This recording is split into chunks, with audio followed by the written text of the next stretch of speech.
In January 2024, I was browsing Reddit looking for some obscure Australian media when I came across a thread about something I wasn't really expecting to. A mysterious Australian song. A Lostwave. This pop-punk song has remained unidentified since December 2019, and it's connected to a Sydney suburb whose streets I've walked before. Through Reddit, Discord, and other conversations and research, I've learnt an incredible story. It is about a song, and it's also about community. So sit back and let me tell you the story of the most mysterious song in Australia, the Chatswood Youth Unknown Song. There was one op shop. I don't know the name of it, but all I know was that it was on the main street where the Newtown train station is. In late 2019, Redditor Chernat and her sister visited the Sydney suburb of Newtown. As a lost media enjoyer, Chernat browsed Newtown's many op shops. She was on the hunt for a VHS tape. Any tape really. She found just one. I feel like sometimes when I tell people this, they think, oh, you're embellishing it. No, it was literally just one tape. And it was this one tape with the Little Rascals copy on it. Though the case said it was a copy of the Little Rascals, the videotape she saw inside hinted at something else.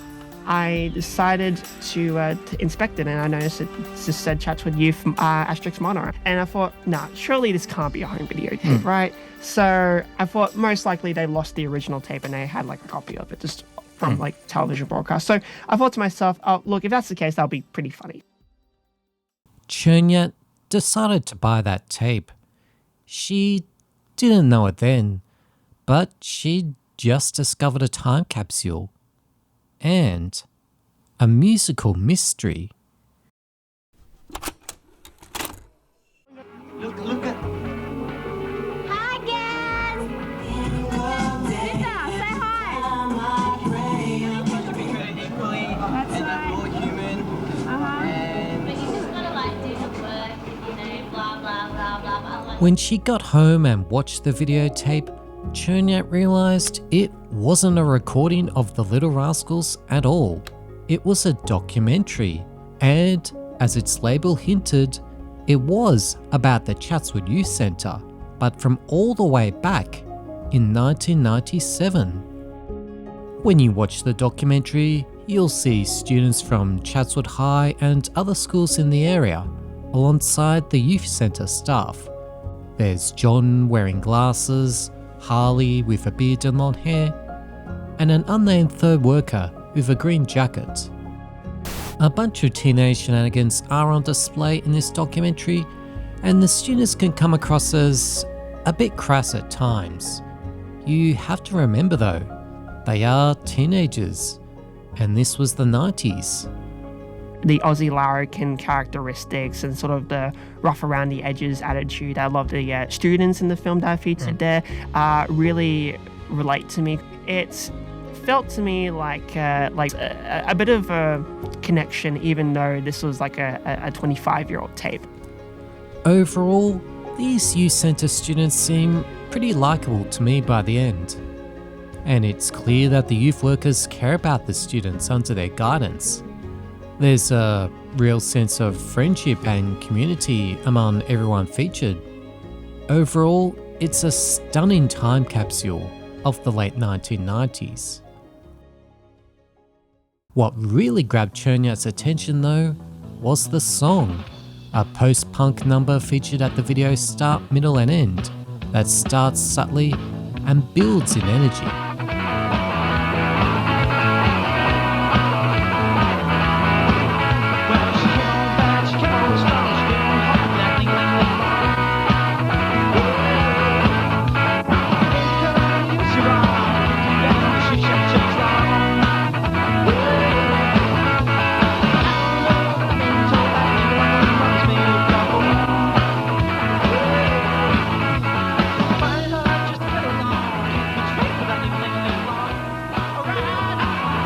The song took a hold of Chernia.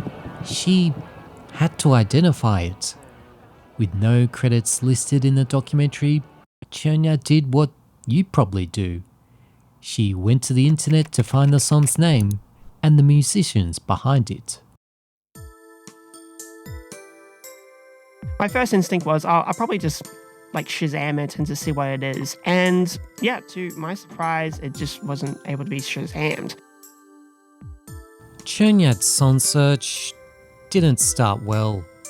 Besides Shazamming it, she googled what she thought were the lyrics, which were tough to make out from the old tape. That led her nowhere. Chernia realised then that she just couldn't solve this musical mystery alone. And so in December 2019, she posted the song's story to multiple Reddit communities, including r/Lostwave and r/Sydney. Unfortunately, they held no answers. There were others who saw her posts though, the lurkers in the Lostwave community. The Lostwave lurkers formed a group to discuss and investigate the song on Discord. The online community gave the song different names such as Woohoo and She Came On, based on some common lyric interpretations. They also called it the Chatswood song. Just naming and listening to the Chatswood song might not identify it, but the documentary it came from is filled with information that could help solve the mystery. I've got no doubt that the documentary was filmed in 1997. Not only can you see a recording date shown on screen in some parts of the video, other clues show that it was filmed during this period. Early in the video, you can hear the song I'll Be Missing You playing in the background, which was released in May 1997. Later, the youth centre students run into a school rugby union team from Japan, whose jackets mention their 1997 tour. And later, we can see a sign for the movie Out to Sea, which hit Australian cinemas on the 21st of August 1997. The most interesting clues you can find are, of course, the students and staff of the Chatswood Youth Centre themselves. We know the students attended schools in the Chatswood and Willoughby areas, thanks to their conversations and the uniforms they wear. As for the youth workers, they do mention working for the local council.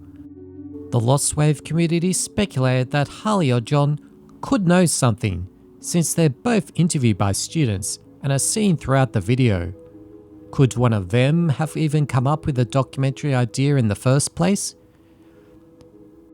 Using the documentary's clues, Chernia and the Lostwave community on Discord scoured Google, LinkedIn and Facebook, trying to find anyone from the video. Eventually, Chernia was successful and found a former youth centre student. They couldn't identify the song, but told Chernia a few new things about the documentary.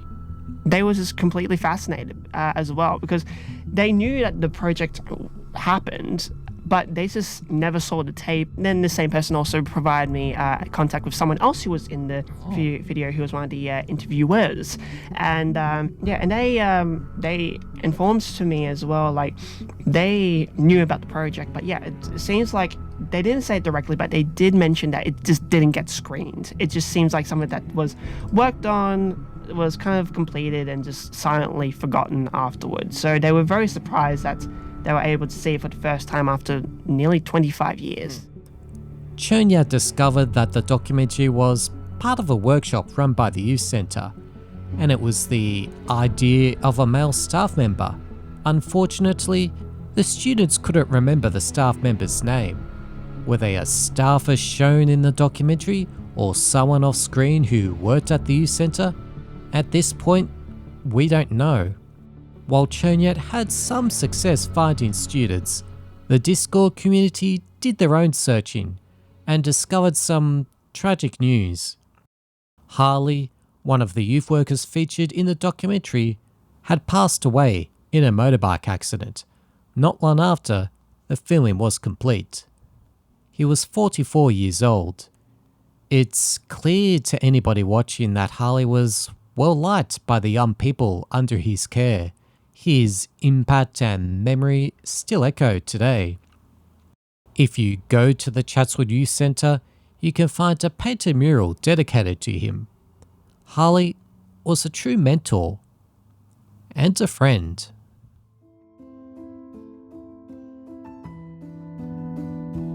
After hearing of Harley's passing, the search to identify the Chatswood Youth unknown song didn't uncover anything new for a while, though the conversation wasn't completely silent.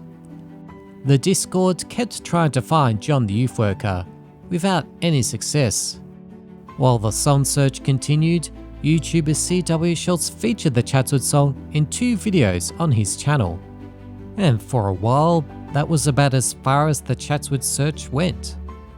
But in 2024, things started to pick up.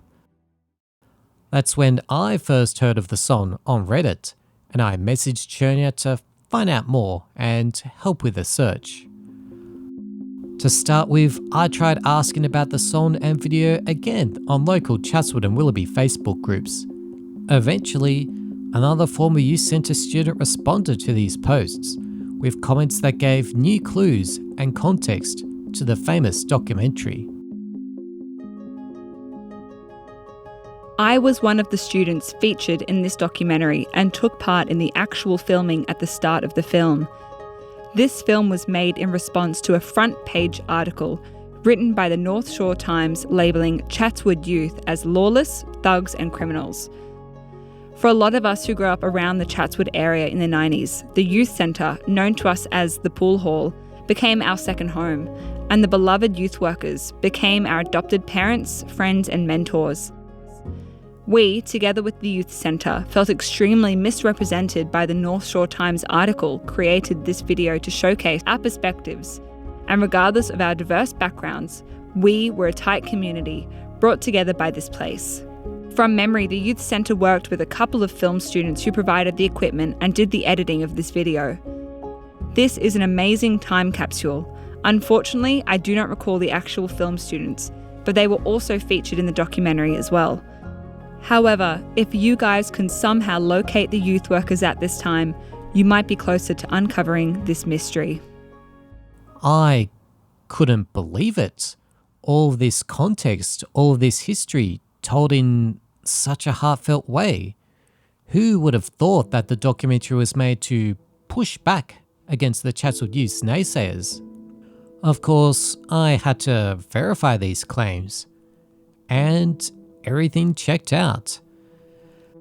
I found articles in the Northern Herald that featured a shopkeeper claiming the streets of Chatswood were becoming a crime hotspot thanks to these youths. There's even evidence of this in the documentary itself. At about 4 minutes in, you can hear a man asking one of the students about a newspaper article that called Chatswood youths violent thugs and criminals. In the paper today it said that Chatswood, all the young people in Chatswood, or a lot of the young people in Chatswood are violent thugs. What do you think of that? When you hear things like that, it's easy to see why the youth centre staff and students felt passionate about their community and wanted to respond creatively to defend themselves. Whoever's idea the documentary might have been, these Facebook comments gave me some new information to help with the search. I sent this and other facts about the Chatswood song and documentary to the local library, and the information they shared led me to find some Chatswood Youth Centre workers from the 1990s that could know more about the song. One former staff member said it's likely that the Chatswood song was created by some youth centre students as part of another workshop or another youth centre in Sydney that they collaborated with, such as Waterloo. That would make a lot of sense. The documentary itself was created by students. Why not the music too? Just weeks after finding one former staff member, another was found. A person who the Lostwave community had been searching for years. John. Hi there. Colin sent me the video and song already, a mystery for the most part. The video course may have been an art start course we ran. Michael ran some things for us with funding, but not sure. Colin also did not remember it, but both he and I are in the video. As I started and ran Blimp when I was working at the Bondi Youth Centre, and we had many youth bands over the years, I was involved in bands and ran some band nights at Chatswood. The mayor then was a former drummer and loved us, Pat Riley, but he's no longer with us.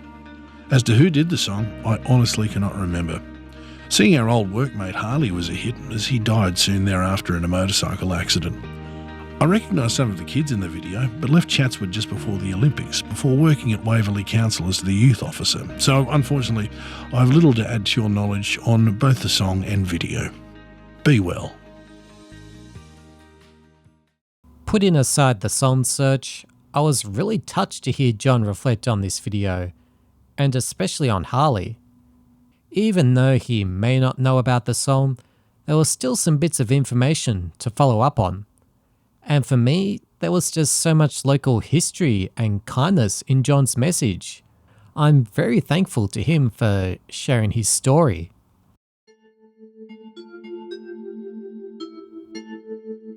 Tracking down the youth workers and students in the video isn't the only rabbit hole people have gone down to identify the Chatswood song. The Fund My Mind Discord have looked into the local Chatswood music scene. One user discovered an independent music label called Blind Records, located just a 15-minute walk away from the youth centre. Some bands connected to Blind Records have been contacted, although none have claimed the Chatswood song for themselves.